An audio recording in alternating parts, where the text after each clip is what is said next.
They're now basically tonight confirming everything we have been telling you regarding the biggest abuse scandal in the history of the country.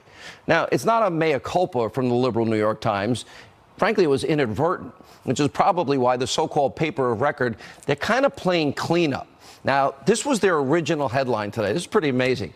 A secret mission, a code name, and anxiety inside the early days of the FBI's Trump investigation. Well, the secret origins of the Trump administration. Great to know somebody in the FBI likes the Rolling Stones. Okay, why would they change it? Let me explain what happened in this article. It's a long article. The Times explains how the FBI opened a top-secret, completely unconventional operation into the Trump campaign, by the way, only days after they rigged the investigation into Hillary, and the same exact players.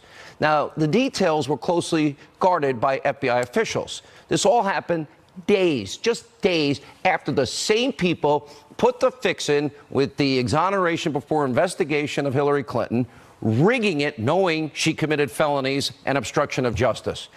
In other words, everything we've been exposing. So to break it down this way, in the summer of 2016, the FBI sends agents to London. They interview an Australian diplomat, Alexander Downer. The Times describes this interview as, quote, diplomatic protocol, highly unusual.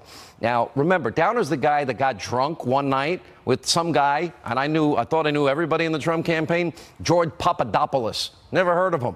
The Trump advisor, nobody heard of. And during that night out, while they're drinking, they apparently gossiped like, I guess, mean girls about so-called dirt on Hillary Clinton.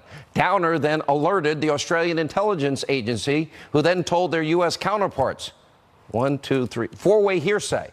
Now, this is massive. The Times is confirming that the FBI used four-way hearsay to launch an investigation, just like we've been telling you on the program. By the way, their timeline doesn't match up, and hearsay is never admissible, never mind four-way hearsay, in a court of law. So what the New York Times is proving is we've been right the entire time, and in the process of trying to cover up for their deep state friends and making excuses, they're actually exposing them.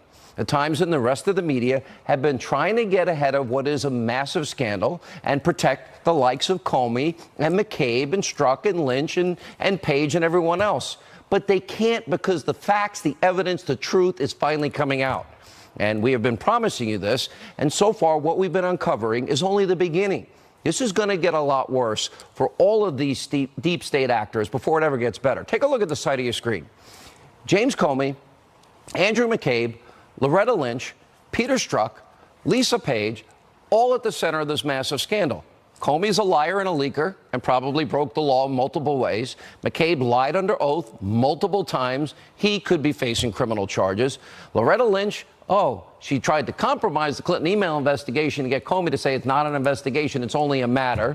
Then you have the FBI anti-Trump lovebird, Strzok and Page. They routinely abuse the president verbally, attacking him in their text messages, and Strzok's fingerprints are all over everything. Same guy who put the fix in for Hillary and the same guy who trashed President Trump and text message after text message, and then a few days after exonerating and rigging the Hillary investigation, launches an investigation into Donald Trump. This deep state is one huge, giant, incestuous, corrupt swamp. And the more we learn that Peter Strzok is involved, his dirty fingerprints are over everything. Why does this guy even still have a job? Here was the reaction. Former U.S. Attorney for the District of Columbia, Joe DeGenova, author of the soon-to-be #1 best-selling book, The Russian Hoax. What's the rest of it? The illicit scheme to clear Hillary Clinton and frame Donald Trump, which is what they did. Isn't that the amazing thing that the New York Times, in 12 printed pages, revealed today? Right.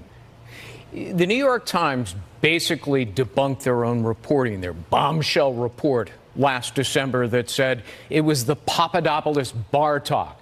And today they admitted that the FBI had already opened the investigation by the time they learned about the Papadopoulos because case. Their timing is off. Right.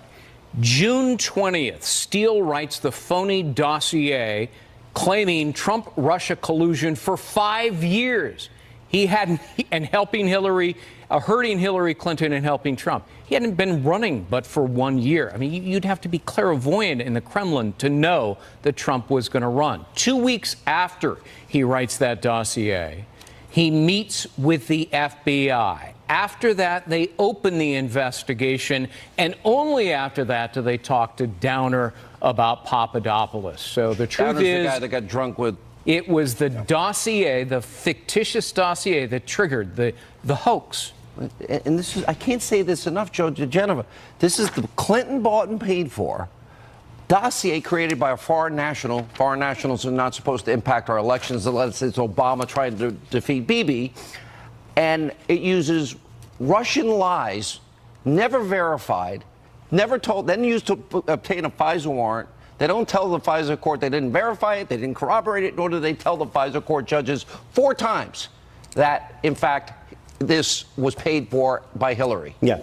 Well, Sean, obviously it's been known for some time. We've been talking about it for more than a year, that part of the brazen plot, which included exonerating Hillary Clinton illegally, and then if Donald Trump won, to figure out a way to frame him, the FBI and the senior DOJ officials and John Brennan and James Clapper and James Comey set about on a plot to frame Donald Trump and the people in his campaign. They used all sorts of means and methods to do that, including the use of an agent provocateur who was unleashed on the campaign on the soil of a foreign country, and as a result of interviews with a number of people in the campaign, asking them, who approached you, a person that you never knew before, and started asking questions about foreign policy and seeing if they could, quote, help the campaign. It is now known who that agent provocateur was that the FBI used and John Brennan used and James Clapper. And tonight there's a flurry of concern in Washington in the law enforcement and intelligence community that his name will come out. I think we already know, but I'll put that aside for a minute. Rudy Giuliani saying what we already know was policy and truth and fact. Oh, the special counsel is not going to indict Trump, and then saying, come out with your stupid report. And the Don Trump Jr. meeting, what's so amazing is all of the exchanges talk about what a waste of time. This is ridiculous. This is about adoption. We've got a convention that might be brokered. And what's amazing is it wouldn't be illegal in the first place if they sought information. That is your point. The media and Democrats were hysterical for months that the Trump Tower meeting with a Russian lawyer was a crime. And I wrote columns. You and I talked about it. I kept saying, what crime? What crime? One Harvard law professor tweeted out, it's treason. I'm sorry, professor, we're not at war with Russia, and the treason law requires us to be at war. Second of all, Nancy Pelosi said, oh, it's a violation of federal campaign law. No, it's not, Nancy. Maybe you should have gone to law school, or just read the Federal Campaign Election Act, which specifically says, and you can read it on their website, foreign nationals may volunteer on American political campaigns. They're allowed to attend meetings, give information, and talk. And no, it goes on to say, volunteering services is not a campaign contribution. So it was never a crime. That was a hoax, too. Unbelievable. Joe, this is your business. You agree with Greg's analysis, and also, of course, the timing of Crossfire Hurricane. I'm glad to hear there's somebody that likes the Rolling Stones that like me, but part of the juvenile attitude at the FBI. You know, when you say bad cops, it kind of stings, because I love the FBI. No, dirty cops. Dirty cop. James Comey was the dirty cop in charge of a bunch of other dirty cops. And what you have here is this was a criminal plot by senior people. John Brennan, James Comey, James Clapper, senior Department of Justice officials, to suborn the presidency of the United States through the use of false evidence. The false FISA warrants were obtained through lying to the FISA court.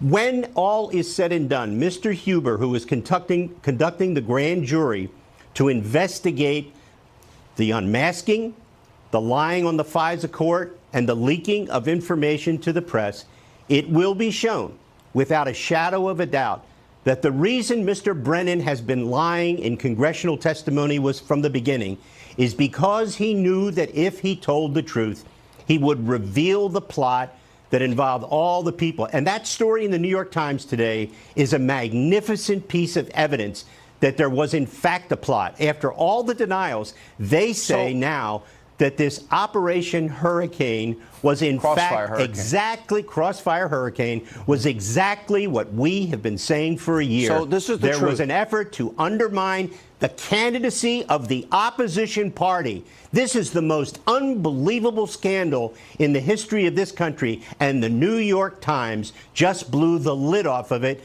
inadvertently. Last word. Well, he's absolutely right. Can I just say one thing? Yes. Pardon me. So this really is about Hillary committed felonies. Hillary obstructed justice, deleting, acid wash. Then she had the investigation rigged, exoneration before investigation. Then they immediately begin this deep state attack on Donald Trump. They needed a hook, and the hook was the phony, fictitious, fabricated dossier. That leads to FISA court lies. I dug deep into the interrogatories and the libel lawsuits against the author of the dossier, and he basically admits that his own dossier is of dubious credibility. That was in England in another case. Right, 50-50 proposition. It was raw intelligence. Come on, it may not have been true. Wow. And it was used to presented to a court to get a warrant to spy on an opposition party candidate. We got a break. Thank you all. Thank you, Joe. Thank you. God bless you, and God bless America.